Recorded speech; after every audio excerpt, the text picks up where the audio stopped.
Ahoy there, sailor. You're listening to Jules and Bullets, the You and My Discography podcast, the show where a You and My fan and a You and My super fan discuss each of the band's records. I'm Thommy Waite, an Aussie writer and podcaster who's based out of Atlanta, Georgia, and I'm the You and My fan in the equation. My co-host and You and My super fan is the Sydney-sider Johnno Duncan, the host of the Progressive Rugby League Podcast and general man about town. Johnno, how the bloody hell are ya? Doing good, Tom. You know, when you describe me as a super fan, I don't know if you ever watched the show Super Ted as a kid, but I'm picturing myself kind of in a kind of onesie with a big kind of S in the middle of my shirt, but like a teddy bear overall. Super Ted, that's what I'm thinking now when you say super fan. So how exciting. Yeah, I remember Super Ted well, and it's one of those where I've tried to push on my young bloke as like, oh, here's the good stuff from back in my day, and didn't really buy into the Super Ted hype. But yeah, if you were going to dress yourself up as a You and My super fan, it would be cool to like you could just decide which Tim haircut you were going to don for that particular night. You'd have like 8 different kind of options. You got the mod option, you got the long straggly option, you got the kind of, didn't he call it like the Sullivan haircut option, where he just some point in the 90s he'd wake up hungover and look at himself in the mirror and think, fucking get down the shops, get yourself a $6 Sullivan, son, sort yourself out. Yeah, that sounds like a great idea. Yeah. Then at the moment he's got because he's leading for the hard-on, so it's really long kind of old rocker hair. It's kind of like I don't know, Metallica or whatever. Yeah, for sure. Yeah. Rocking it. All right, so today in episode 5, we're talking Dress Me Slowly from 2001. Before we get stuck into the record, a quick disclaimer. Myself and Johnno are in no way affiliated to UMI. We're just 2 fans talking music for the love of the game. If you found this show, there's a good chance you're already familiar with the group known as UMI, but if not, listen to their records, go to their shows, send them all your money and love. They bloody deserve it. Johnno, you seem like a man who reads the nutritional info when selecting muesli at Woolies. How do you think this disclaimer holds up from a legal perspective? Oh, I've checked the sugar count, the salt, the phosphorus. It all looks above board. Well done, Tom. I've balanced the books. I've cooked the phosphorus. books. I don't know where I got phosphorus from. Do they put phosphorus on the side of cereal packets? Yeah, maybe back in our day, but not for the little ones these days. They've changed it up. So format for the show, it's pretty straightforward. To kick things off, we'll just talk about a few things about what led up between the recording or the release of the prior record and Dress Me Slowly. Then we'll go through DMS track by track. And then finally we'll talk about what happened after the album dropped and give our gold, silver, bronze medals for the tunes on the record. So, Johnno, this is kind of like the longest up at this point in the band's career, the longest time between drinks. It was like 3 years from number 4 record to 2001. So there was a Tim's first solo in between, right? That's right. There was Tim's first solo. They also released the live record Saturday Night Round 10 in 99. But yeah, I think 3 years in between drinks is a pretty long time for a band that was kind of like reaching its popular heights. So yeah, interesting times. And yeah, there was those other records slotted in the mix, and I'm assuming kind of like Hourly Daily, they probably had a bit of a crack at America, right? Like a long tour on the back of number 4 record to try and get some juice overseas, I'm guessing. Yeah, from what I gather, I mean, there was a lot of interview material in that J files that we've referenced before, where they kind of hint at, a tough time gigging all over the world, America, Europe, and not getting a hell of a lot out of it in terms of commercial success, getting a lot out of it, I guess, from a experience and like all that kind of stuff. But yeah, and I guess that was kind of a tough time for the band maybe. And I think this whole time really around between from number 4 record for the next few years is an interesting time for the band. It's probably an uncomfortable time for the band as well. For me personally, the release of Dress Me Slowly was really exciting because it was the first time I was effectively conscious for a You Are My album release, being someone who got on board in the months after number 4 record came out. I remember absolutely buzzing in anticipation around the time it came out. I'd read all the lead-up press. I'd been keeping myself posted through all the forums. So the release was at the forefront of my mind for probably months. And I remember buying it on release day from HMV, which is a record store in Macquarie Shopping Centre, near where I went to uni. And before that fact, I'd pictured myself buying the record, maybe having an in-depth conversation with maybe a cute staff member, maybe finding a soulmate, because all this sort of stuff was new to me. So my imagination was going places. But in reality, it was all very low-key. It was functional, transactional, which I guess is how retail transactions should be. But, I guess on the record itself, Dress Me Slowly. Oh, look, first of all, I'd say welcome Davey Lane. What a wonderful presence he's been over the years, not only on record, but also like a really sturdy, rockin' and positive presence at live gigs too. But on the record itself, Dress Me Slowly, look, I'd probably classify it, and this is tough to say to be honest, but I'd probably classify it as good, not great, or rather, really good, not really great. A bit of a qualifier, because all the songs on the album are at the very least excellent, but there is a sense of maybe seriousness to this record that perhaps inhibits the vibe a fraction, and it kind of talks to what we were kind of hinting at before, and all the kind of usual caveats that I'm probably projecting from things I've read subsequently and all that sort of stuff. However, I don't think it's a secret that it's around this time that the band, and particularly Tim, were feeling pressure from outside sources, I guess the record company, I guess, to write songs that were going to bring a return on the record company's investment.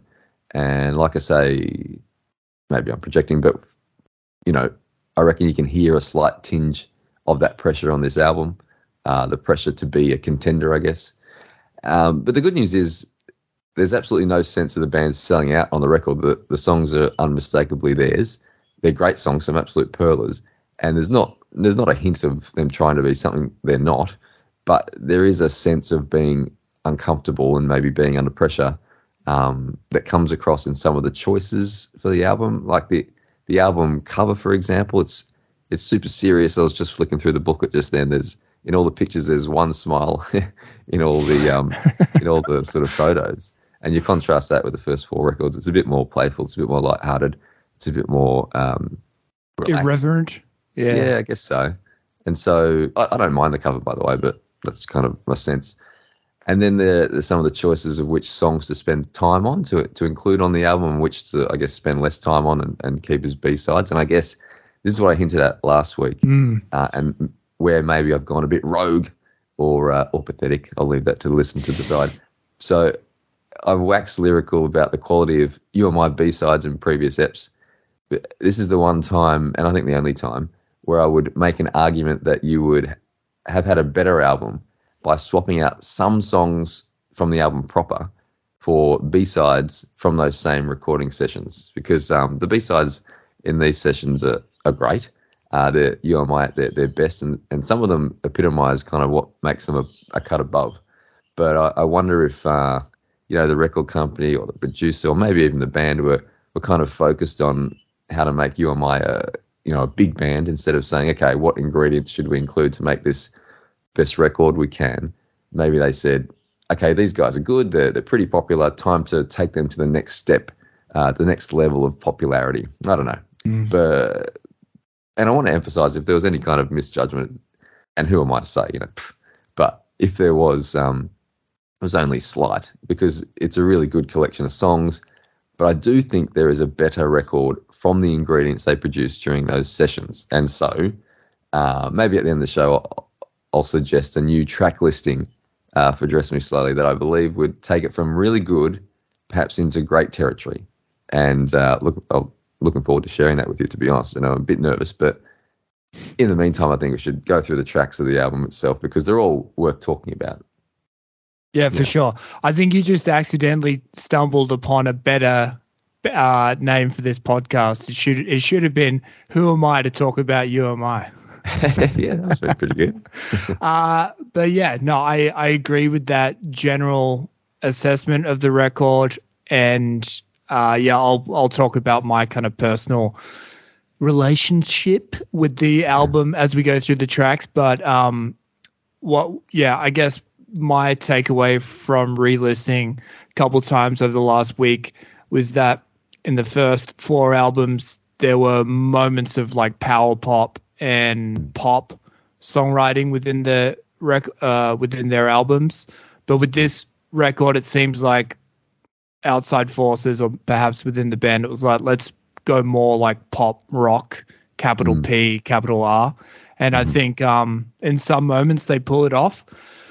But other times, I guess just because being a great band, you've got like a high watermark. You're comparing to some pretty great records. And so, especially in hindsight, because it sounds like a record that was released in 2001, which at the time was probably a good thing. Helped them perhaps kind of like sound of the moment and all that, but in retrospect it kind of there's less timelessness with the songs compared to other records. So anyway, let's jump in, and I guess we can just weave in a bunch of other stuff as we chat through. But to kick things off, track 1, Judge Roy. Johnno, how do you judge Judge Roy? I love how this tune kicks the record off. There's a nice little intro, a here we go, and we're off into, I guess, what is a rock and roll western of sorts. Judge Roy is Judge Roy Bean, a famous kind of mythical figure from late 19th century Texas. I just kind of discovered this. A justice of the peace, keeping the law from the Petco to the Rio Grande, as the song goes. But he was more than that. He was very much a larger-than-life character. Among other things, he ran a ramshackle courthouse in his hometown, administering judgments based on vibe as much as the law itself, it seems.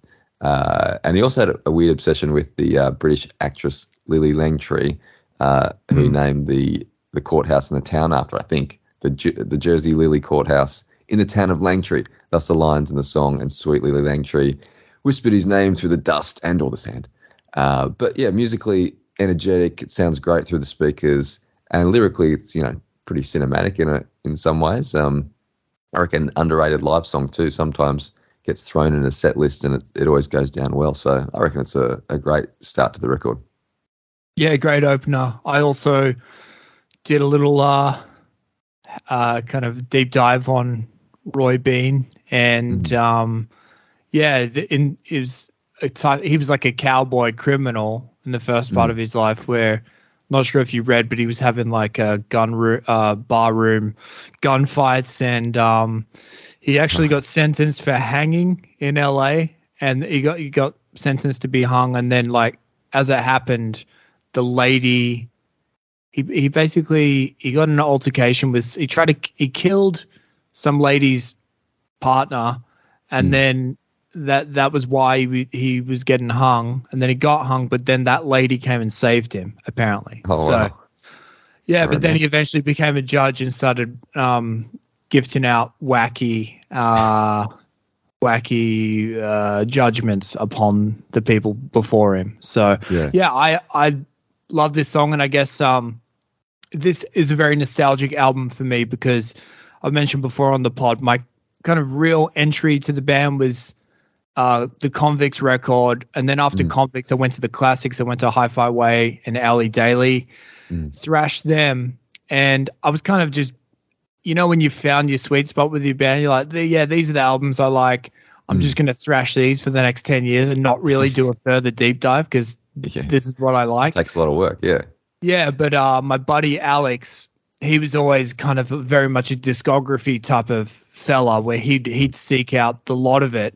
And we had a thing where he had an Xbox, and then we originally used to play FIFA with each other, but then we discovered Pro Evolution Soccer, which at the time we believed it was a superior version of FIFA, better gameplay, better graphics. And so I was better at him at Pro Evo and FIFA, if we're being honest, but he was super competitive. So I'd be like, the standard best of 3. I'd dominate him. I'd win that. He said best of 5. Best of 10, and then eventually it sprawled down to best of 100. I was like, well, whoever gets to 100 is buying like 5 slabs or something. We got to, and so, but anyway, this was the album. This is the CD that we used to listen to again and again. So I've got very fond nostalgic memories of like when we'd start the game. Here we go. It would be like our respective teams. I think it was like Barcelona, Real Madrid would line up.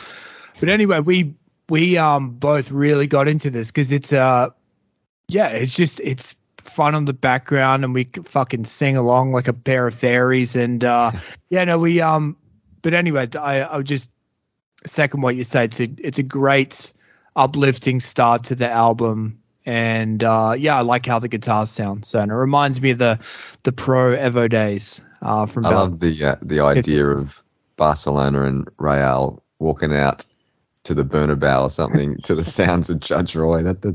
Yeah, totally. The commentating was no good on Pro Evo, so that got muted, and Timmy and the boys got turned right up. Love it. Yeah. So Judge Roy, track 1. Moving on to Get Up, track 2, which, if I'm not mistaken, was the lead single of the album, right? This is what would have been getting you hyped prior to the release. Well, I'm pretty sure it was the second single, actually. I think Damage was the first single, which was a bit of a surprise because the hype was that Get Up would be the lead single on the forums, but I'm pretty sure Damage ended up being the first single. But yeah, Get Up, a nice follow-up to Judge Roy. It goes pretty hard. I saw this live the last time I saw UMI play live in, I think it was May 2021. A really well-received rendition from memory. I mentioned this last ep, Tommy, but it's the power of the well-timed F-bomb. And in the album version, the line goes, "I'm all thumbs and toes in the way that it comes and the way that it goes," followed by like an immense kind of rockin' yell, which is hard to recreate live. It's kind of a once-in-a-lifetime yell on Get Up. It's incredible, and I reckon it probably can ruin a throat. So hard to do live. So at the end more, it was, "I'm all thumbs and toes with the way that it comes and the way that it fucking goes." No yelp after that, but it actually probably even improves the transition into the chorus. So it worked beautifully. And, that was a great gig, incidentally. Gigs during the pandemic years had an extra edge to them. So it was a great atmosphere the band were putting in, as always. The crowd was really appreciative and engaged, which I would say my admittedly limited experience wasn't always the case in Sydney. But yeah, great tune and a clear single. A clear single tune. Yeah. Yeah. Well, my first re-listen of this record in anticipation of our pod here was the other day where I was walking down to my local thrift shop, and I'm the type of bloke where I consider myself an individual because I only exclusively, like 95% of my wardrobe is thrift shop, op shop, pickups. And so I think that kind of gives my wardrobe a sense of randomness and a kind of mismatched that's kind of what I pride myself on. But I came to the realization when I was walking the other day, I was like, the irony is that I'm wearing clothes picked by someone else. All of them have been selected originally by someone else, but I somehow think by creating like a pastiche of all that kind of non-originality, I'm somehow getting original. So anyway, that's what I was thinking about. But so obviously Judge Roy kicks off the record. That's what I started my walk to. But let me tell you, when track 2 kicked in, holy shit, got a bit of extra pep in the step. I felt like I was marching to a football game to like a Green Street hooligan about to go rough up some opposition fans. But no, I was going to go to the thrift shop and buy some more clothes owned by other people. But no, it's a fucking it's an obvious single. And kind of just reminds me of like prior songs. Often, like Good Morning would be another one where it's seeming like they've kind of got that euphoric, uplifting start of an album, let's kick shit off song down pat. And there's a really cool bass line, particularly towards the outro, that was always kind of buried. And because I was listening to it closely, I noticed that. And I really liked the lyric, "He don't care about your band," because then it got me thinking that with guys in bands, if you're in a successful band, you don't need to tell people that you're in a band. If you're in a successful band that people like, they'll tell you about your band. But the other way around is that, like, if you're ever talking about your band to someone, particularly, especially a barkeep, like a guy or a gal who's paid to stand there and listen to you, that you probably shouldn't be talking about that. You got to be good enough until they talk about you. Yes. I agree. Yeah. And just one, you've got to be wary. Sorry. You got to be wary when about what information people are volunteering to you. Yeah, exactly. Yeah. No one. Yeah. I guess sometimes you got to be your own publicist, but you can't be. You can't obviously be your own PR agent. And I guess one thing, kind of on a similar topic, just one thing I forgot to mention with Judge Roy is just how interesting, like, Tim's lyrics are, and just kind of the themes or the stories that he chooses to talk about. Like, I was like, who the fuck's Judge Roy? And then thought about something else 10 seconds later. I'd never bothered to investigate or really pay attention to the lyrics that closely. And I guess it's rock music. It's meant to be listened to loud, so you can't catch every lyric. And so unless you hear like an acoustic version, you're not going to get everything. But listening to Judge Roy and kind of doing my own deep dive on, like, he was this guy from Texas who had his own saloon and then became a judge. I was like, I wonder how many times Tim's had his ear chewed off by the other super fans in the world adorning one of his haircuts from down the year, who've been like, oh yeah, Lily Langtree, bit of a looker. And by the way, Lily Langtree, you know, when you ever hear about someone who was like a 10 in 1920, you look at the photo, it's like, that's a 6.5 in 22. Like, what are we talking about here? Well, it was just because there were like only rich people could be considered starlets or hotties back then. Right. But Langtree wasn't doing it for me. But it got me thinking, like, Tim being clever, doing an interesting kind of weird story, just to kind of, I guess, be subversive, or not just think about girls, guys, or guitars, like go out of his lane a little bit. But I wonder if he's ever regretted that down the years, because people have just kind of needled him with too much Judge Roy shit, where he's just like, fucking hell, my fault for trying to go off the beaten path, and it's backfired.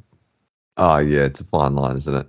Well, on the other hand, I was thinking, like, because I'd never thought about Judge Roy either, or the context of that song, and because I wonder if how many other fans know about that context as well, because it makes it more interesting song. Yeah. And I guess, like, if that was part of the I don't know, the hype machine in the lead up to the album, or upon the release, that kind of like narrative about, you know, interesting characters from, you know, the Southwest or whatever, that could have been could have got more people into it. I don't know. Yeah. Well, yeah, and I think that is the kind of beauty of music, in that I'd always thought Judge Roy was about judging someone yourself. It's like being angry for getting judged, and then catching yourself judge, and like, here comes the judge in someone else's shoes being yours. I guess learning about this shit doesn't ruin my original interpretation, and maybe there's like some crossover there, I don't know, but I just wondered, the Tim's talking about the barkeep not wanting to hear about his band, and then being in a band, it's the opposite, kind of. You get sick of hearing about, at least from certain individuals. At least we do it nicely from a distance. We're talking amongst ourselves about their band, and not trying to put it. You wouldn't even say hi to the guy, buy him a beer when you saw him a few weeks ago at the Hard Ons gig. So we're extra nice guys, but we've got a lot to say. Exactly. If that conversation started, it may not have stopped. So it's probably lucky that it didn't start. That was a relief for everyone involved. But yeah, so we're at a good start to the album. Judge Roy, Get Up, cracking start. Great start. Yeah, I think they work well together. Then transitions into track 3, Beautiful Girl. Johnno, you're a beautiful girl in a certain light. Tell me, thank you. What are your thoughts about track 3? I love this song. It's a sweet song right from the Hey You right at the beginning. Really evocative lyrics about fledgling love, meeting on grand final day, holding a chewing gum in your fist. But it's more than just a love song, and I'll get to that in a sec. But first, on the grand final day reference, and with the stuff we've mentioned about pressure from the record company about Tim's songwriting, whenever I hear that grand final day reference, I always imagine some record company dude questioning Tim about the reference to grand final day, and I'm picturing an American here. What is grand final day? Do you mean like a Super Bowl? But I'm kind of imagining that they're trying to sort of get him to change that reference to like maybe Super Bowl day or something a bit more appealing. What's grand final day in an American context? But anyway, the song takes you right there. Grand final day, AFL, I'm imagining. Barbecue. Some of your mates are gone too hard too early. Good times all together. But yeah, back to the song itself. It's kind of a love song, but there's also trepidation from a guy who is kind of intimating that he's, as they say, batting overs. Just try keeping up with a beautiful girl, as the line goes. And there are other lines that suggest he's gonna be all at sea in trying to make this relationship a goer. And there also may be a companion song from Tim's Ghost Songs Dirty Ron double solo album, and that song's called Wild One. It's truly one of his best, and it's kind of the other side of that feeling that trepidation has turned to heartbreak in Wild One, which is a song that kind of hints at the inevitability of going out with someone out of your league appearance-wise. How do I put it? There's only one winner in these situations, and it ain't the ugly duckling of the couple.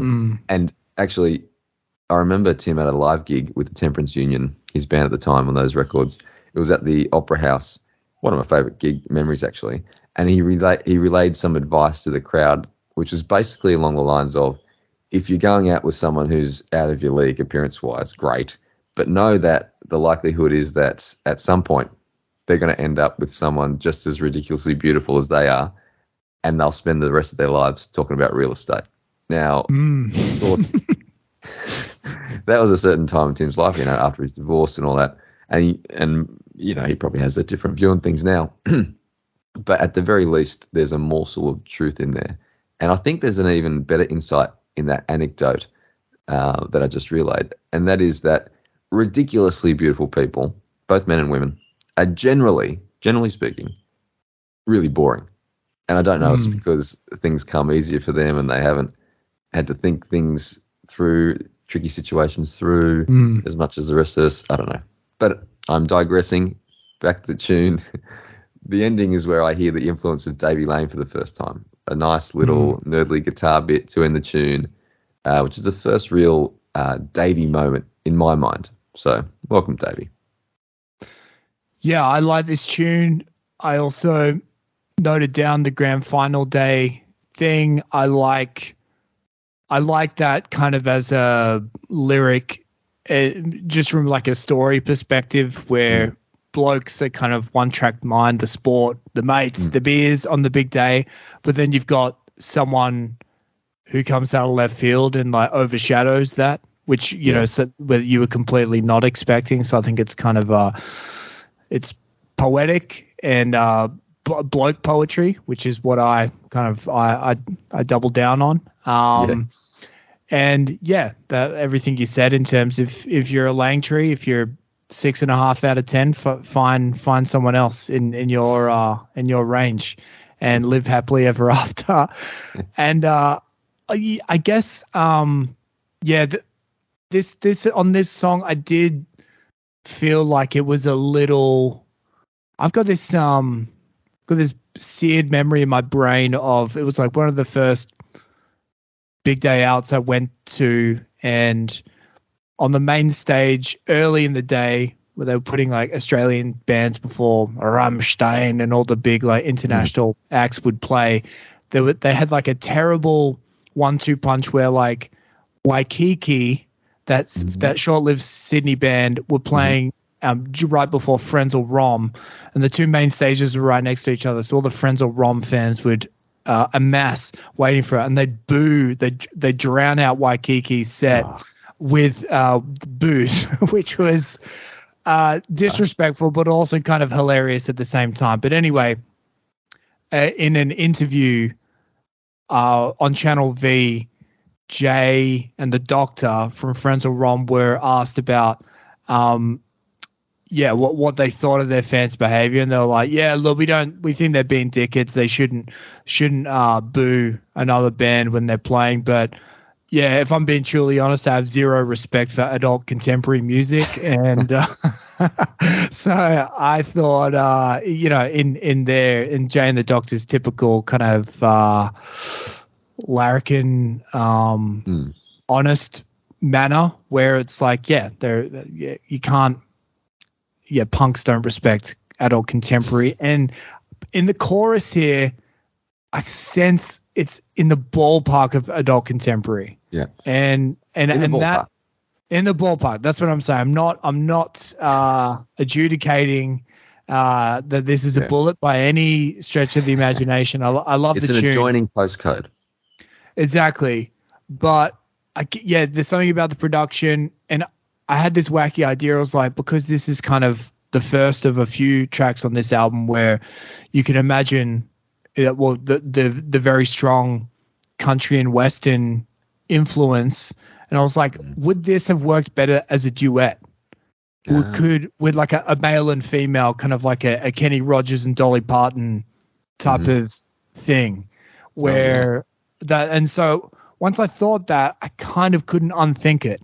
Where I was like, that probably wasn't going to happen with the stage the band were at in their career, and they were kind of, trying to be whatever the next big thing. But it just got me thinking. I was like, this would be interesting to hear as a duet. I can see that, actually, especially like with the first verse or two, hey you, and clearly talking to the other character, and get the other character talking back, and that would be quite beautiful. Yeah. But anyway, I think, perhaps I like the majority of this song. The oyster next to the pearl line is awesome. But perhaps kind of similar to a few tracks off record number 4, where the production lets it down slightly, perhaps. And maybe it's just because like my sweet spot is less poppy than what they were going for at the time. So that's my Frenzal Rom ruined it for you. With that, with definitely. That adult contemporary. Yeah, it was never. Maybe that was the genre that I was destined to fall in love with, but the Frenzal boys cock blocked me. So good on you, lads. Well, the record, you're speaking about production. This record was produced, recorded, and mixed by Cliff Norrell, who I think we're talking off air is. Has a decent sort of wiki kind of rap sheet with working with people like Bruce and REM, stuff like that. So I guess that kind of also talks to what they were going for, and maybe what the record company was like. This guy he's a hit maker. Get this guy. You want to work with this guy, and maybe at times it didn't quite work the way it could have. Yeah, I think my, appraisal of music from bygone eras has changed recently as well. I've started to think of it as way more disposable, in that, most records aren't timeless. Most records, even popular ones, are going to be popular for a couple years, and then very few people, like only the true fans, will re-listen to them. A lot of fans of bands only listen to greatest hits. So when you think about like a band's career, I like it when they take chances and then they have like a poppy period. And if you look at it contextually, you can think, well, this is where they were at. They'd had 4 records already. They're kind of alt rock darlings and indie heroes, and now it's time to try something bigger. So no hate whatsoever. I guess it is just because we do have the luxury to look back, and you compare it against records that are actually Hi-Fi Way and Ellie Daily, I would argue, are pretty much timeless. Yeah. So that's the issue you're up against. But yeah, I think that, at the time, this is probably what they needed to do, or at least experiment. It seems like with Deliverance, the next record, they moved away from what they were trying to do here, but it probably served a purpose, and I think that like a lot of people could be really dismissive and not see the utility of going towards a more pop sound using a pop producer could have actually provided at the time. Yeah, I totally agree. There's no harm in giving it a crack, and I guess in I guess in the 90s and stuff, being mainstream and all that sort of stuff, but before 24/7 communication, this is sort of something I've been thinking about. Before 24/7 communication, mainstream was kind of everywhere, whereas nowadays you need to find the mainstream because we're all kind of like siloed away. The mainstream's still there, but it's not like, all encompassing. And so these days, I don't actually know what I'm saying, but there's no harm in shooting for the stars, I guess. And I know what you mean. You need to untangle your own personalized algorithm that's in front of your face, which is preventing you from figuring out what most people like. Because what you like is rammed down your throat now. Exactly. You're encouraged not to get out of it. Whereas back when we were kids, it was the other way around. The mainstream was oppressive. So, I know what you mean. And I think like moving on to track 4, I think this is the first single, evidently, and being track 4, Damage, where I think like you could this is kind of like an emotional pop song, and I think this one works amazing in terms of the production and everything. So, what are your thoughts? I think it's a great tune. The first single, a good choice, something different. A ballad as the first single. It's a bit unusual of the time, I guess. But yeah, real quality tune. I wrote down what I think on the head of a matchstick. Self-deprecation, cool turns of phrase, all the ingredients for a great track. I would say though that I think the sequencing of this track doesn't quite work for me. After the first few tunes, I'm not quite ready to slow down yet. So in my revised track listing later, I'll place it elsewhere. But yeah, an excellent tune that is worthy of first single status, I reckon. Yeah, I think it's a killer tune. From memory, the music video is pretty funny. It's just them all looking forlorn in the countryside, and some slow motion work and just pondering deep thoughts. Lush rolling hills, lots of lush stuff. But yeah, I think I mentioned this to you off air, but there's like an amazing, it might have been in episode 1, but there's a live Channel V version they did where it's just the 4 guys in the band. And obviously no strings, like you get the arrangement on the record, but live. And I'm not sure if it was just because it was like recorded on VHS and then like transcribed digitally and then put on YouTube, but it had kind of this warped, waltzy sound, which you can kind of hear the waltzy sound with the organ stuff in the recorded version, but live it was fucking amazing. And it was I guess way more country live, where and I've for my entire life I've had something against Sunday nights. I fucking hate Sunday nights. The most depressing thing in the world. If I was in a fucking a space coma, shot out to Mars, was asleep for 2 years, how long ever it took me to get there, and they woke me up, I swear I could tell if it was a Sunday night because just the vibe. And I can't stand Sunday nights. So that's a great line in this one.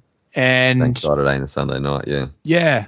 And it's just a kind of and lyrically it seems interesting as well, where it's like stare at your baby photos, where someone on Song Meanings or Genius was saying that could potentially be like relationship breakdown where she's taken the kid as well, the kids perhaps, but then it could also just be like someone so pitiful. They're kind of like looking at their lovers like their actual baby photos, like, I want to take care of you, I fucked it up.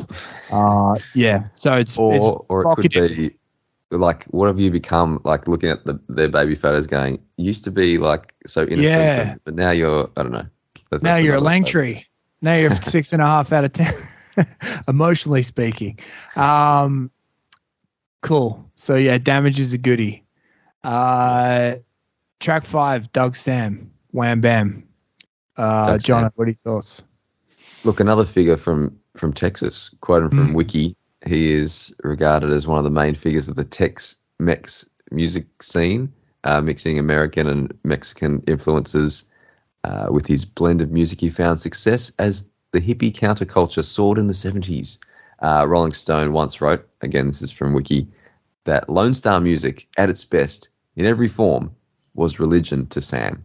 I don't actually know what that means, but it's probably a good thing. Sounds good. I might be missing something here.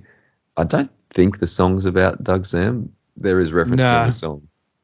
And there might be other subtext that I'm missing. But anyway, cool sounding song.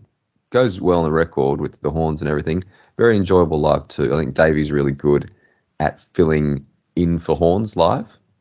He's that good a guitarist. So yeah, it goes really well live. But the album track with the horns, I think, works really well as well. And I think it's Jackie Olszewski who comes back from the Ali Daly horn era and works a bit on this album too. So I think it works well. Yeah, this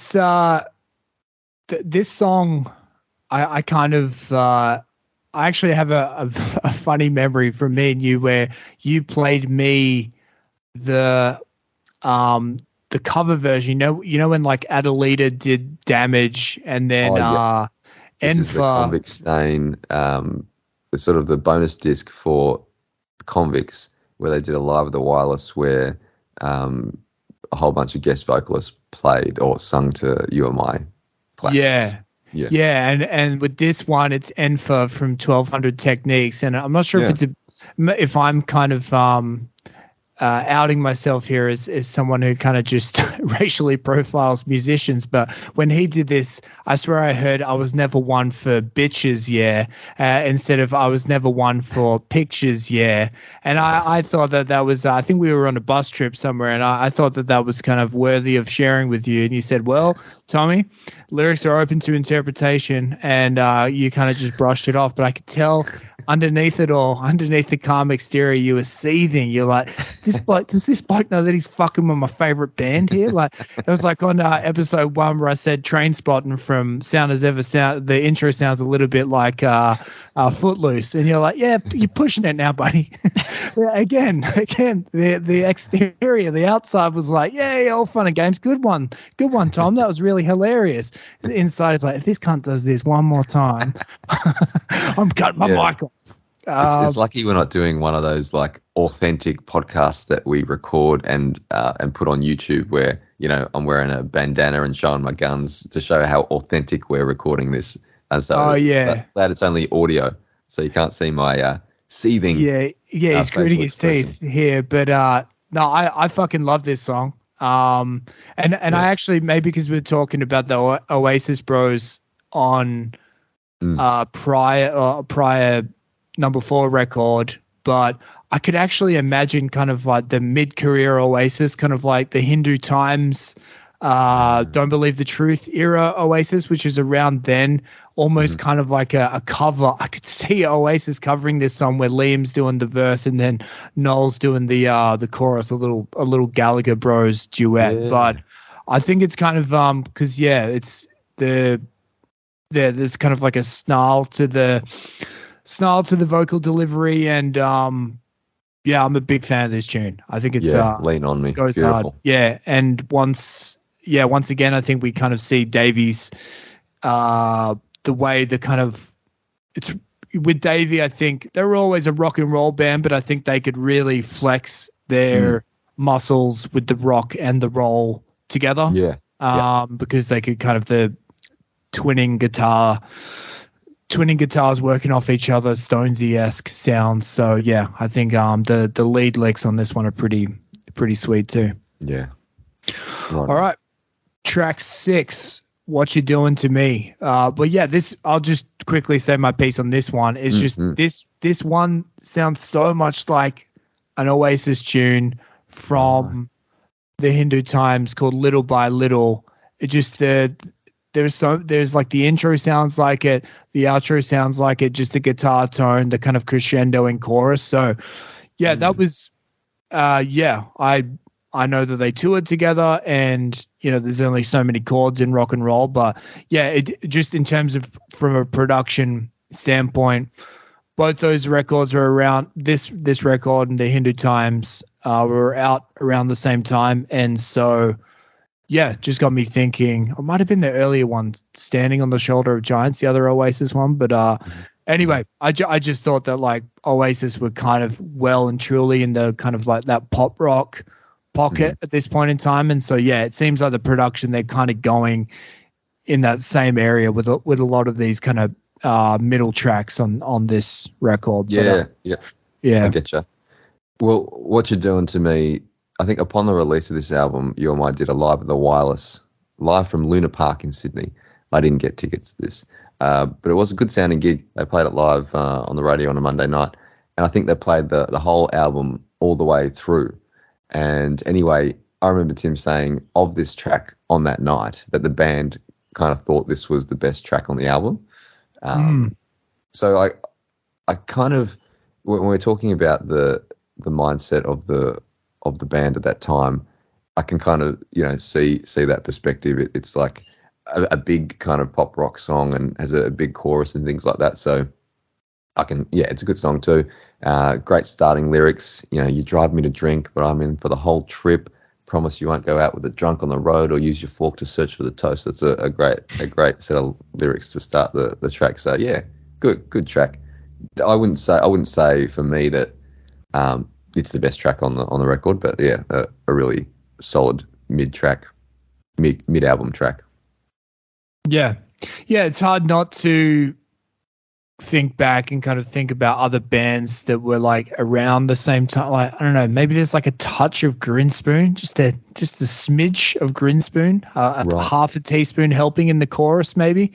But yeah, I think I could imagine them being hyped on this particular song considering the other tracks on the album, and like thinking about, yeah, I've often wondered, like, when bands get asked that question, is there just the one that they're like, they're not sick of playing, like the one they just wrote or something? Like how much thought goes into that? Because yeah, oftentimes you get like very surprising answers, and it's maybe just because it's like, we just wrote this the other day and we're excited about it.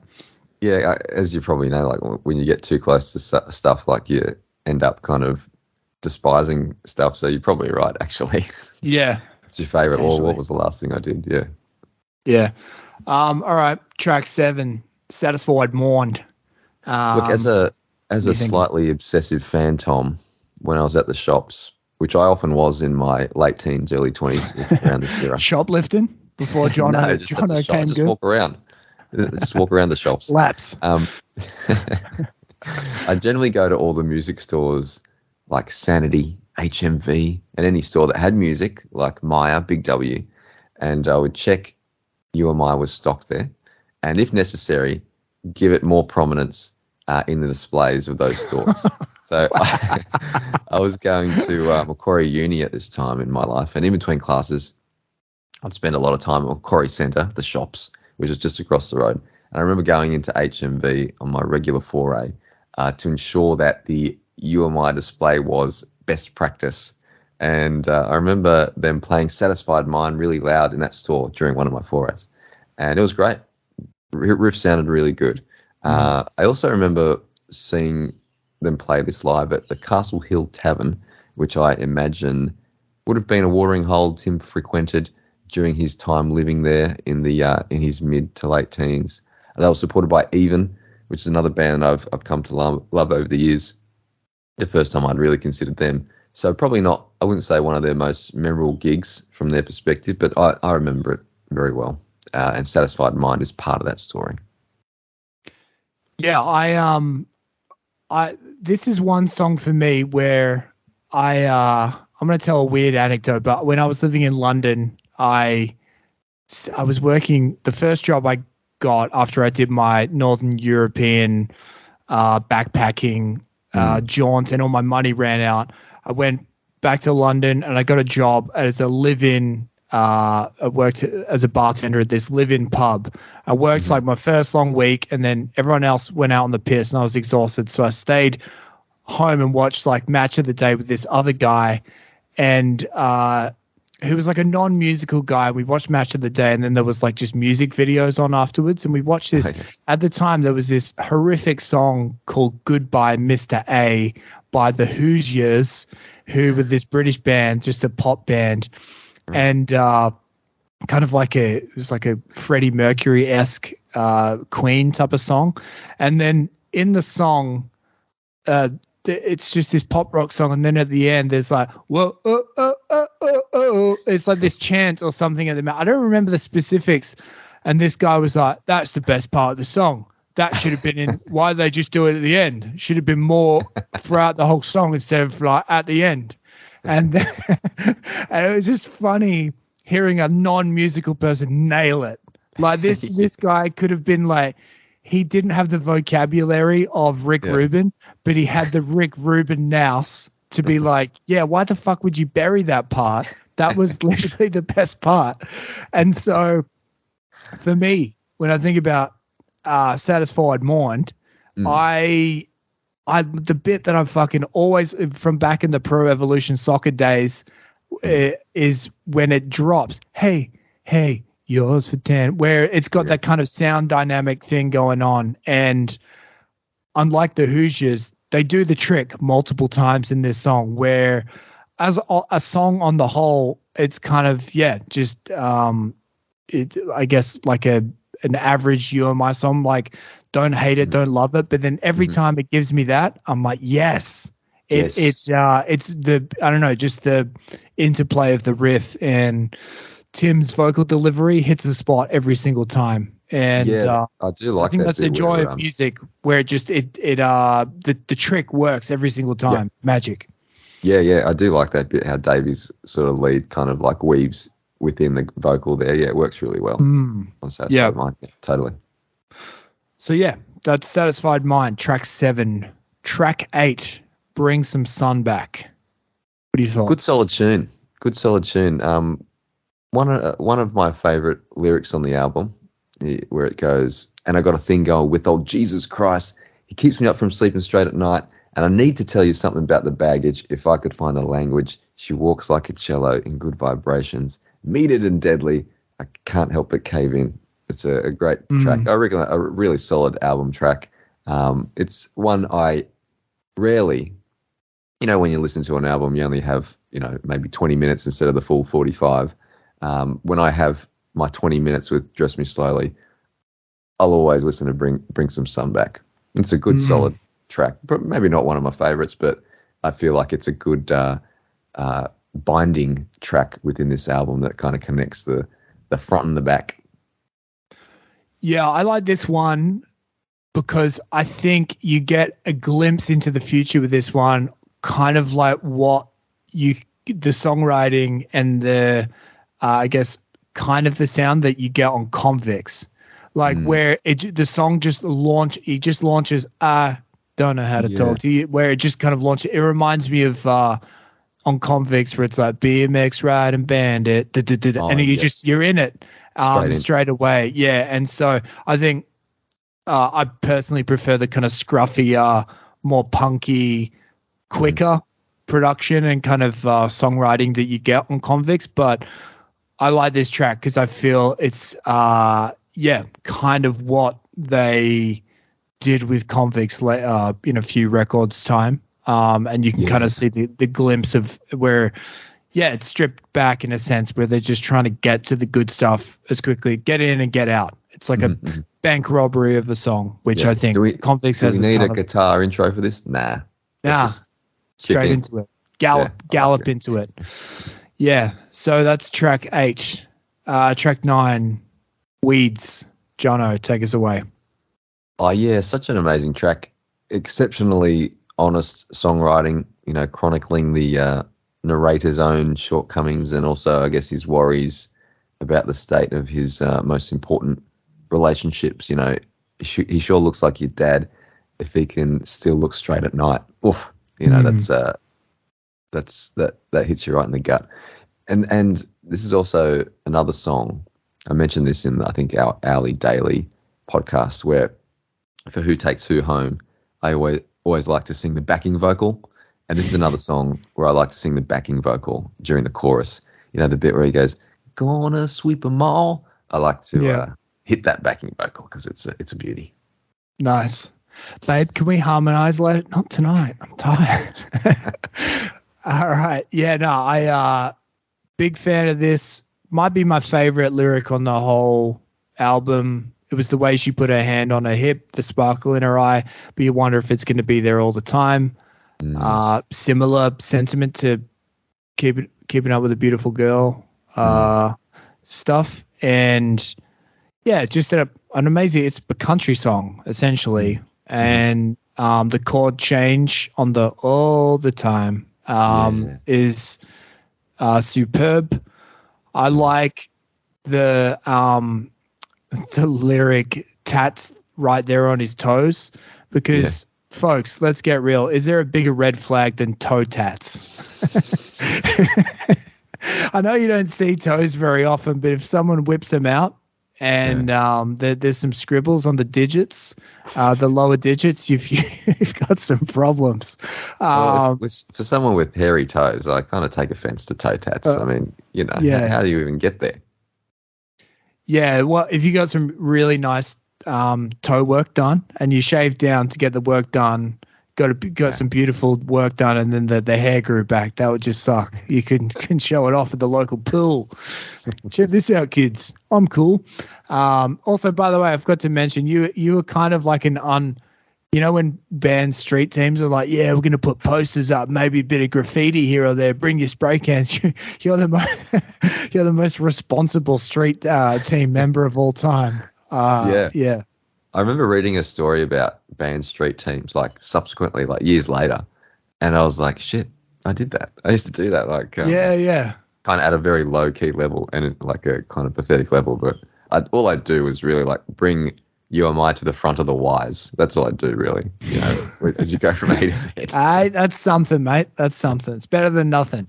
Yeah, I always wanted to be. I thought street teams were cool, but I never had the gumption to really pull the trigger and get myself into one, or I was just never in the right place at the right time. But then looking back, I was thinking about this the other day. I was like, I'm happy that never happened because it was kind of just like child labor, like essentially. There's got to be they're like, how do they get away with it? Like it's you're not allowed to do that. It's free fucking work. So I'm glad I wasn't a fucking child slave. So any bands out there, if you're thinking about doing it, think again. We're on to you. But yeah, you could frame it as volunteering. That's potentially. But even right? kids aren't even allowed to volunteer, right? That's I don't know. I'm just assuming it's not volunteering if you're a kid. It's slave labor. Fair enough. There's this American comedian I like, Eddie Pepitone, and a couple of his stand-up specials ago, he had this really good point where he's like, whenever you bring up children in your argument, you can get away with anything. If you just start screaming, it's for the children, for the children, the people like they just you automatically win the argument. So I feel like whoa, okay, sheesh. Yeah, right. Sorry, you're right. Yeah, I think I'm doing kind of a version of that now. But but yeah, I guess my final thought on Weeds is that the horns and the brass little squawks at the end are beautiful. Oh, yeah, just the what's his face is Judge Roy's saloon. The end of the night, the band's tired, but they're still squawking a little bit here and there, and fits the vibe perfectly. I think I remember Tim referencing this, and once again, it's Jackie Olszewski at the fore here, where he asked Jackie to kind of give the vibe of like a drunken Salvation Army band. I think. Nice. And I think he pulls it off beautifully. Yeah, it's like Sergeant Pepper's, but in Australia in 2000 after an RSL piss up. So works out well. All right, track 10, Gone, Gone, Gone. Johnno, tell me your thoughts. Yeah, look, probably a song that took me a while to get into, really. Mid-tempo track, I guess, stuck in the middle of the album, or the, as you Aussie Rules fans might say, the halfback flank of the album. But actually, a really interesting song, and one that I've really grown to love. And I guess what's it about? Like a reflective, druggy kind of character who's kind of gone, this has taken me to the edge, but wouldn't swap it. Am I on the right track there, do you reckon? Yeah, I for 2 minutes when I was doing my little lyric analysis earlier today, the line, so I flap my tail and give a high-pitched squeaks just so they could leave me in between the rocks to sleep. I was like, is he embodying a fucking seagull? I thought he'd gone full like, Sid Barrett and Pink Floyd here. Like, no, he's singing about being a seagull and just slipped it in. But no, yeah, I think that's the vibe. It's kind of just someone who's down and out. And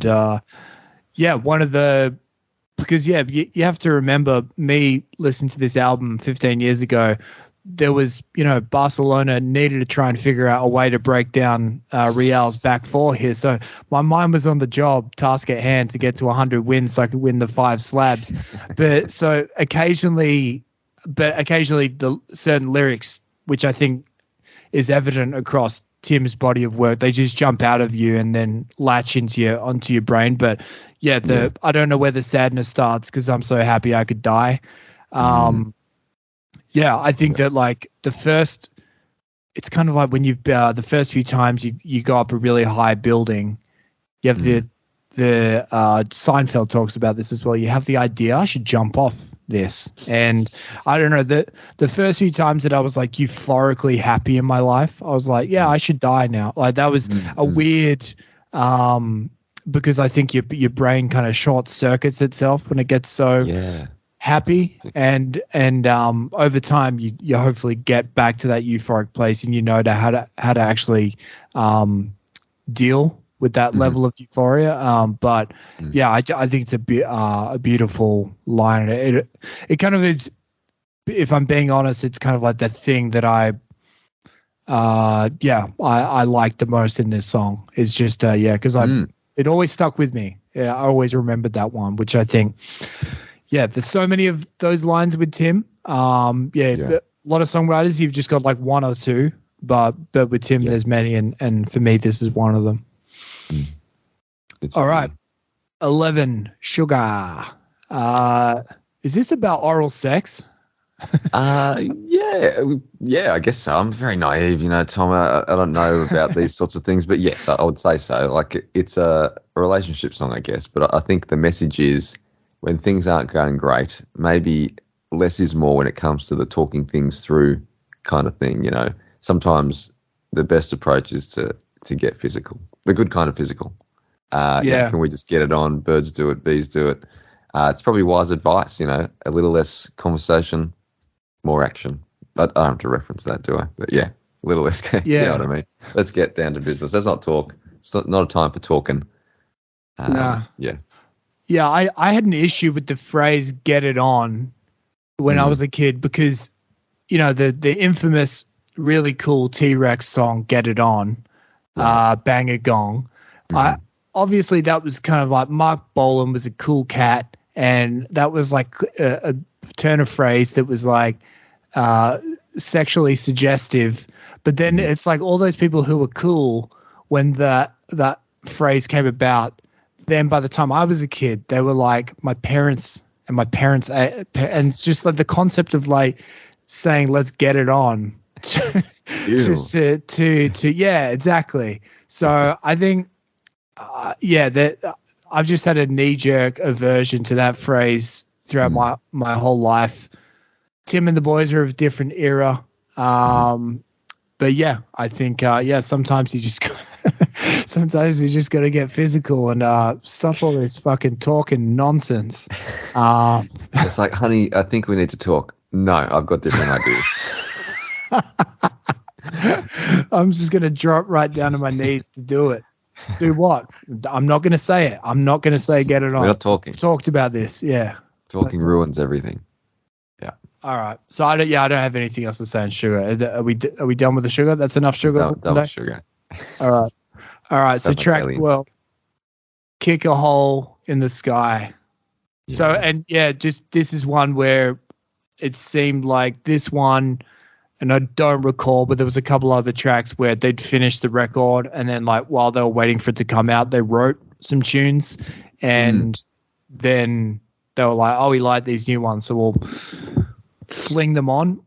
Yes, I think you're right there, Tom. There's just on the booklet there, it says the record was produced, recorded, and mixed by Cliff Norrell, except tracks 3, 6, and 12. So this is one of those, which is recorded by Paul McKercher at Sing Sing Studios in Melbourne. Yeah. So, and yeah, it's kind of perhaps just the fact that I know that now, I'm grasping for it, but this definitely sounds fresher and kind of like it's got a different energy, similar energy to like Get Up or maybe like Judge Roy or something. But yeah, it feels like it was recorded at a different time or space or whatever. And just personally for me, as we get into the tail end of the album here, by this point, I'd beaten my mate Alex like 3 or 4 times. Well, we'd listen to the record. I don't know. We're playing 8-minute games or something. So I'd smashed him 4 times. And so this is always kind of like us punching the air. I'm like, yeah, I have 3 more notches. I'm that much closer to the card. And so this was like a nice fist pumper for me where I'd be like, yes, and a solid Pro Evolution Soccer sesh in. And a nice way to kind of like get towards the end of the record. Yeah. Johnno, what are you thinking? Yeah, I love this song. This was the 3rd single off this album, actually. And I think, no, I was going to say it's the last single they released on like CD, but I think they released a single through Deliverance as well. But I remember you referencing this song in the first episode we did, which kind of reminded me how good it was. It kind of helped me rediscover it. It really is a top-notch song, an interesting strum to start us off. Walks like a crooked tooth, and then bam, it kind of just lifts off from there. And there's a really good live version from that Luna Park Live at the Wireless I mentioned, which I heard on the recent J Files. But yeah, an absolute beauty. And once again, Davey coming to the fore at the end there with a bit of a kick-ass ending to the tune. So I love it. And please. Again, we're lucky that this is an audio, not a video podcast, but I'm going to compare it to another song and another band. For me, the intro, especially the guitar tone, perhaps they're the same chords, but it sounds a ton like Learn to Fly by the Foo Fighters. Can you hear that? Yeah. Yeah. So I was just occurred to me earlier today where, again, unsurprising, similar era, probably similar fucking equipment and studio stuff going on. But it's just something that had never occurred to me before. But I think that I also love this song as well. It's just that the kind of the way that blokes can love the rock music can make blokes sing high notes with each other is perfect. It is perfection. Like, it's acceptable to kind of like this is like pop rock perfection, this song. And you can imagine yourself at a gig. It's got the amazing kind of build up, and then the chorus explodes, and you've got your arm around a friend, beer flying everywhere. Then you're hitting the high notes with each other, or you think you're hitting the high notes. And I think, we don't know men don't know how to express ourselves very well with one another. Sometimes you need, a cracking little pop rock song to let it all hang out. So this one nails it in my opinion. Yeah, and just on your kind of references to other bands and stuff, that's totally cool. I see it all, but I should say that all references to sort of you and my contemporaries, my baseline is utter outrage, but at the same time, I see it. Yeah. And also, it's only rock and roll, man. There's only so many chords that it really is just kind of like an intellectual exercise. I think they're an incredibly, unique and original band. But it's I don't know, just the wiki connection thing where you just like, oh, that sounds a little bit like this, and you kind of just, yeah. If I was an actual musician that understood musical theory, you'd maybe be better at like, oh, that's the same chord sequence or blah blah blah. But yeah, it's interesting if nothing else to, especially when you've listened to a song a million times, you're like, oh, I'd never picked that up. So yeah. Anyway, all right, last track, 13, End of the Line. Johnno, take us out. Once again, a great closing track, and one where you could choose any one of a million great one-liners of Tim's to relay. I love Tim's rhythm guitar here, particularly as it comes across through the first couple of verses, really juicing that orange. And in a way, maybe it's a reminder to himself and maybe the band that, hey, this hasn't been the most enjoyable time, but this is how we do it. This is how it's done, this is how we have a bit of fun. This is how we kick out the jams, and it ain't no fucking exam, Yeah. Great tune. Yeah, I think mentioned before that this album feels like it's going for like pop rock, capital P, capital R. I think this track, it's going for pub rock, capital P, capital R. Like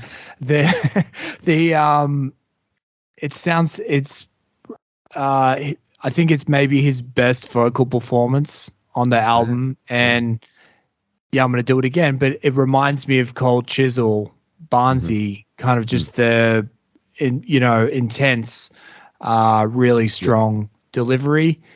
And yeah, I guess my final thought would be one of my favorite towns in WA gets a little shout out, North Albany, which is deep south WA. His birthday in North Albany, yeah. Yeah, exactly. Yeah, last stop before you hit Antarctica. So yeah, nice little WA reference. Get but cold there in winter, I'm guessing. Really fucking cold. Like it doesn't even have to be winter, and it's it's freezing. And I went to Tasmania when I was a child, but with Tasmania, yeah, it's last stop to Antarctica, but like Melbourne. And I guess everything that's happening in rural Victoria, it's way more populated and not that far away. Albany's in the middle of fucking nowhere, and it's really cold. And it's at the bottom of Australia, and but it's a really beautiful place. And nice. I think that if I ever retire in WA, thinking way down the line, I wouldn't mind if I could deal with the cold. North Albany might get a look in, but you'll be that guy at the gigs we were talking a couple of episodes ago where there's always from Tim's book, there's always a guy's like Perth, but you'll be that guy. Me. You'll be like North Albany, Albany, the end of the line. It's freezing. Yeah. All right, we did it. All right. We did. Now I think this is probably the time, Tommy, for me to get a bit controversial, maybe. As I said, I think we can get a better album out of the stuff that they recorded during these sessions. I'll be frank. So what I've done is I've broken it down a bit. I've made it into like a kind of record, a two-sided record, which is I feel like a bit of a fraud because I don't actually have a record player. But anyway, I think it just works better from this perspective. So we'll go through it, and then at the end we'll kind of like assess the ones that I've dropped and the ones that I've included. So this is the track listing. Side 1. I'm going to start off with a B-side called She Don't Need the Morning. And this is a B-side from Damage, the Damage B-side, the single. I sleep as sound as a train crash and wake like I got out of jail. I love this song in and of itself, but I reckon that's such a great line to start an album with. And plus the song resonates with me because I think like Tim, I'm a pretty rubbish sleeper a lot of the time.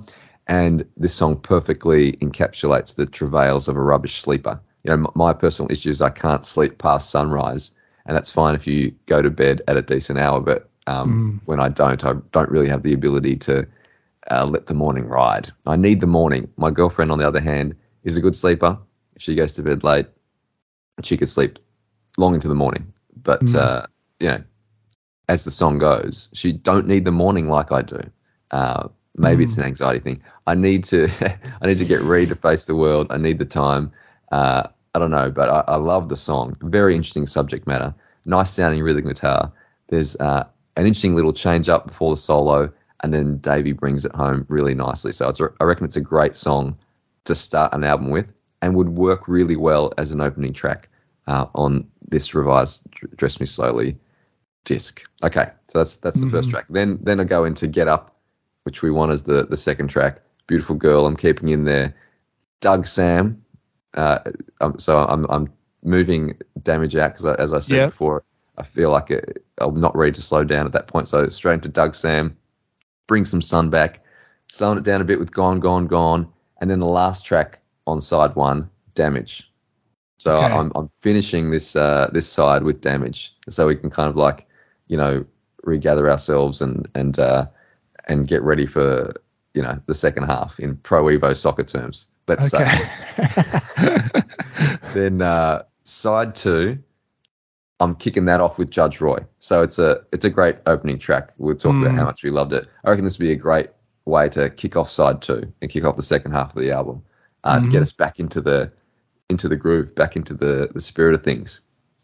Then I'm going for two B-sides in a row. The first one, Tourism, from the Get Up B-side, and then the third one, Older Guys, another Get Up B-side. So Tourism is a great tune. It's from the Rogers childhood / teen anecdote canon. I don't know if Tim spent too long writing this one, but that's okay. There are some great lines in there, and it does transport you to the time and the environment. Lick off the greasy spoon.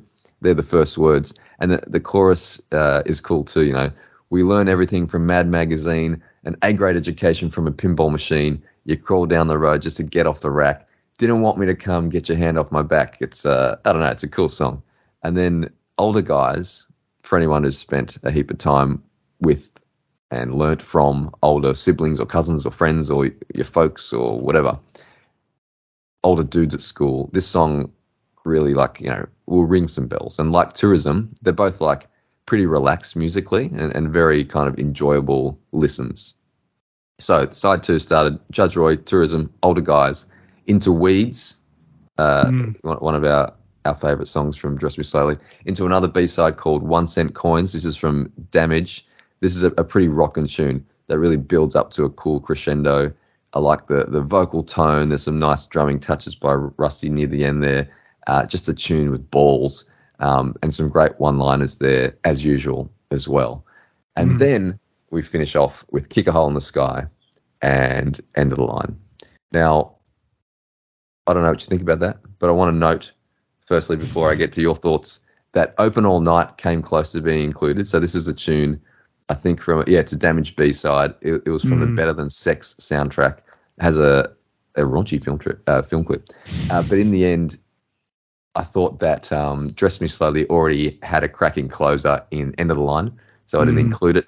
And I also didn't include Be Prepared, a great sort of Get Up B-side, or any songs from the thoroughly excellent solo bonus disc that came with the first edition of Dress Me Slowly, including possibly the most poignant song Tim's ever written called Paragon Cafe, which I visited the other week, incidentally. So I consider these songs Tim's solo tunes rather than You Are My tunes, so I didn't consider any of those songs, as good as they are, for the alternative track listing. So there's my alternative track listing. I think overall it's a slightly superior track listing to the one that came out.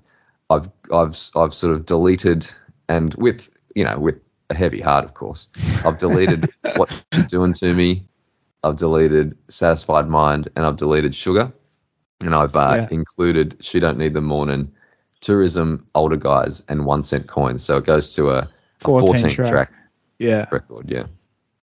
Well, no, you didn't kick off any of my faves, so I sign off on it. And the sequencing sounds good to me. I like the Judge Roy kicking off side two, and the ending remaining the same. Kick a Hole in the Sky, End of the Line. And I guess I'm guessing here because I haven't heard these B-sides, but it's just the general tone that those ones are kind of like more rockier, more raucous, and the ones that ended up on the album are kind of like more, I don't know, bit more polished. Yeah. Polished, low key, or like, well, why do you think those ended up as B-sides versus like the ones that made the record? Like what were they going for with the weaker songs on this album, do you feel like, compared to the B-sides? I think they're a bit more relaxed musically, I think. And so I don't know, that they feel a bit looser. And I think also some of the ingredients that make You and I sort of a cut above just your normal rock band is, you know, I guess a big component is Tim's songwriting, I guess his point of view as well, the way he sees the world. And I guess in some of these songs, you know, She Don't Need the Morning, I think that's a unique perspective of someone who has trouble sleeping. Tourism is a great kind of childhood memory tune, which he's so good at. Older Guys as well is another, you know, not necessarily unique, but just an interesting angle. And then 1 Cent Coins is probably, out of those four, is kind of a really rockin' tune. The others are kind of have rockin' moments, and Tourism sort of is kind of a pretty rockin' song and rolls quite nicely. But yeah, I think it's more like the vibe, and overall, as I mentioned at the top, the album proper has a tinge of seriousness to it. So I think this kind of loosens it up a bit. Yeah, overall.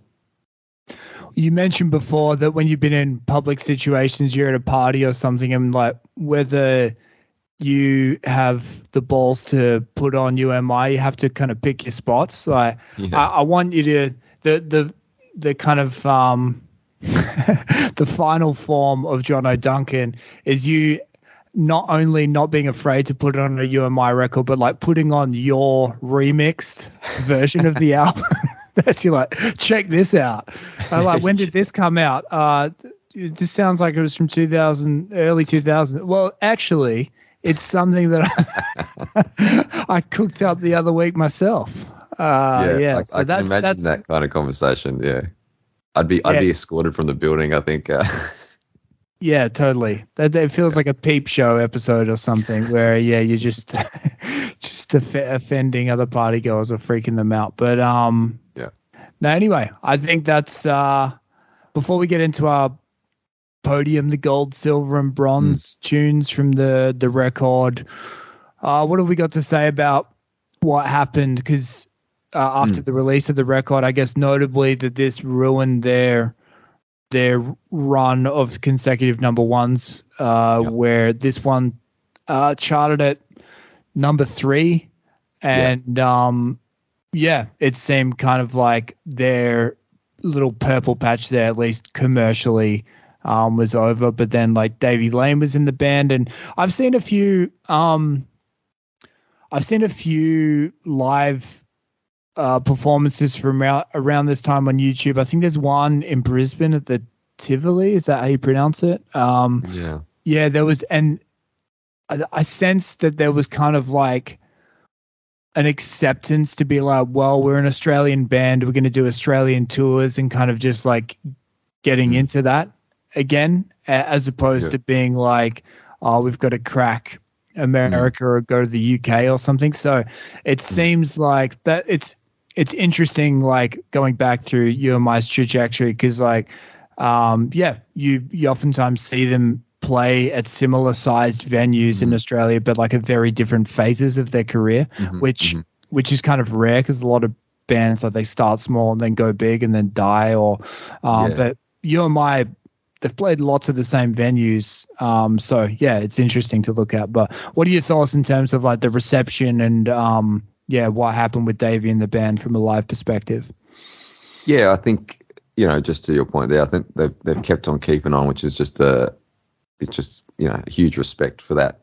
Where, like, you're right, a lot of bands that come and go and rise and fall, and these guys have kept going and kept fighting the good fight.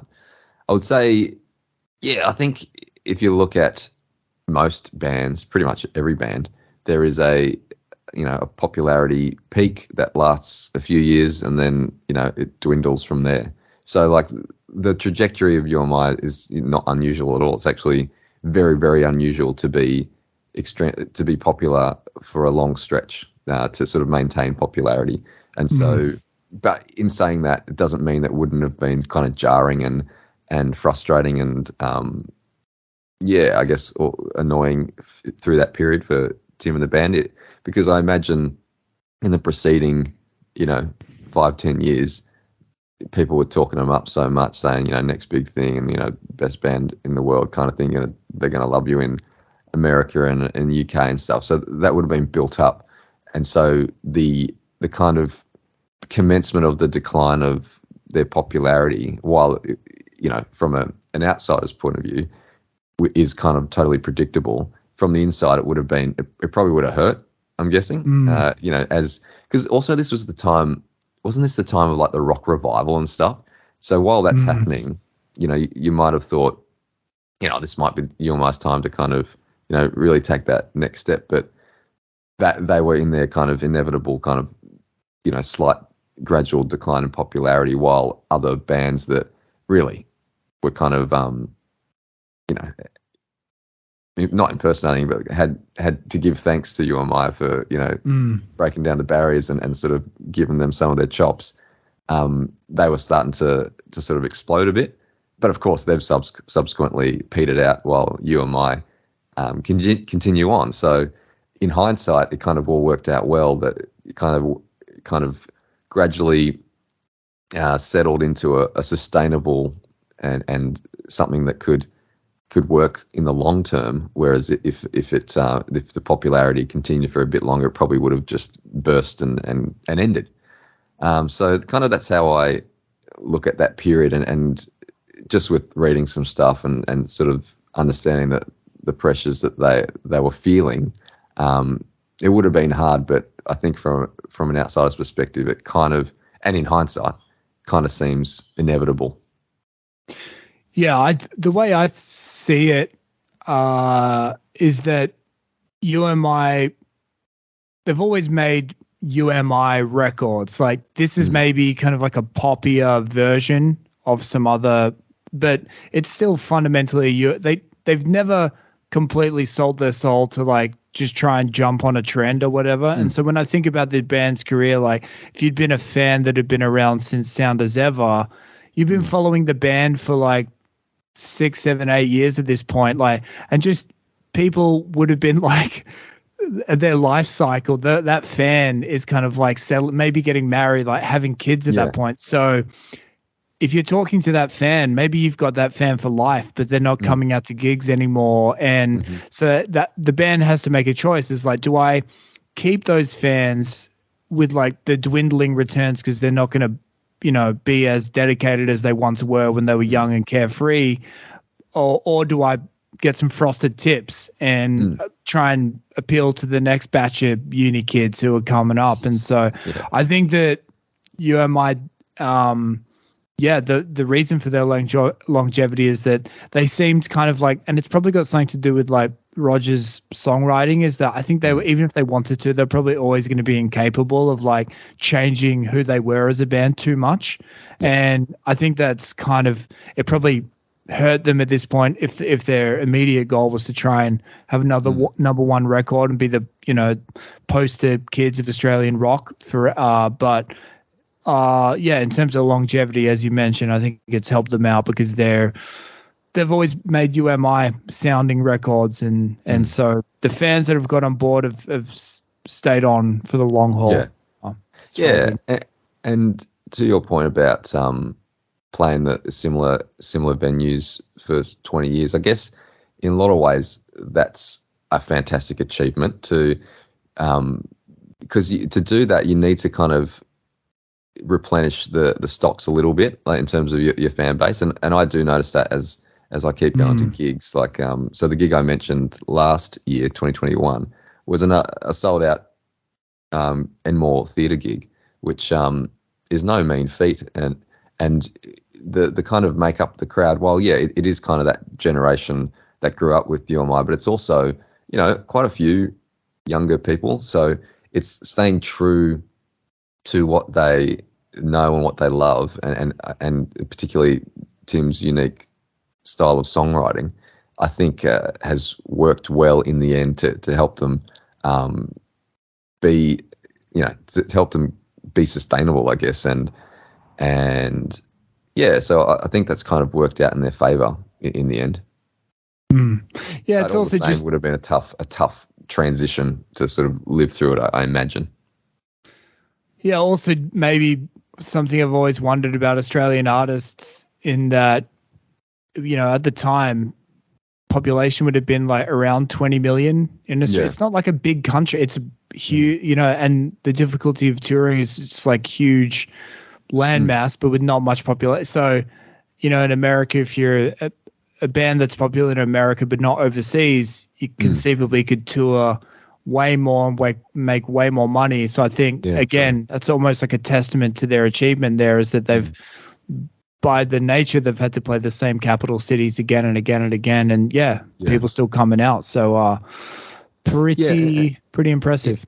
Yeah, and I guess one more thing on the popularity thing, I guess, from their contemporaries in the 90s, obviously You and I were popular for a couple of years, and then like Powderfinger kind of exploded and became like just a juggernaut of popularity. It was just kind of, to think now, kind of mind-boggling about how popular they were.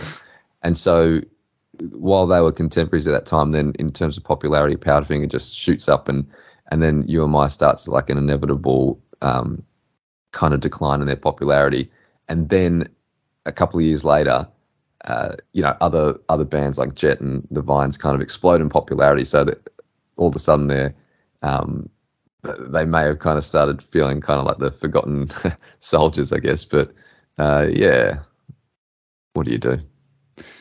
Yeah, well, that interview you share with me when we were emailing this week, where Rusty was like, "Yeah, we're going to go to America, but like statistically, it won't work, and so we're just going to go have a good time." And so it seems like, like Tim has admitted like that. Yeah, the pressure got to him at certain points, and like you said, I think it would probably be jarring going from the top to like second rung on the ladder. But in retrospect, I think what can you do? It's just that you can't help when you're born and when you first break onto the scene and all that. So all right, gold, silver, bronze time. What are you thinking?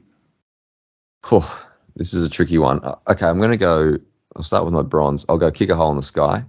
Like I said, just a cracking track and almost perfection, really, in that tune. It's such a good song. So many elements to it. I would say number 2, I'll go Judge Roy. This is a track that, probably understanding the context of it probably adds to its mystique and adds to the impact for me listening to it the last couple of weeks. So really sort of got on board with Judge Roy. And then number 1, Weeds. I think that is a track that I just can never skip over. I just need to sort of soak it in every single time. So I love it so much. So Kick a Hole in the Sky, Judge Roy, and Weeds. How about you? So for me, I'm going bronze. Dougie Sam gets on the podium with a bronze. Silver, Weeds man gets the silver, and the gold for me is Damage. Oh yeah, right. Nice. Yeah, made its way to the top. So that's it. I think we did it. Yeah, interesting period. Yeah, for sure. Well, Davey's in the band now, and there's only 1 year between this record and the next episode. We'll be doing Deliverance from 2002, and I guess it's a weird timeline here because we're recording these in the past, but by this point the episodes will be out. There'll be ways for you to get in touch via email. I'm going to try and figure out a voice messaging thing. So if you're listening to this episode, you want to criticize me for my bad comparisons of songs to other UMI. If you want to get in touch with Johnno and represent him for doing unpaid child street team shit in the. You want to start up a new street team, gang? We can. Yeah, just get in touch. Yep. But anyway, thanks for listening, and stay tuned. Till next time. Peace. See ya.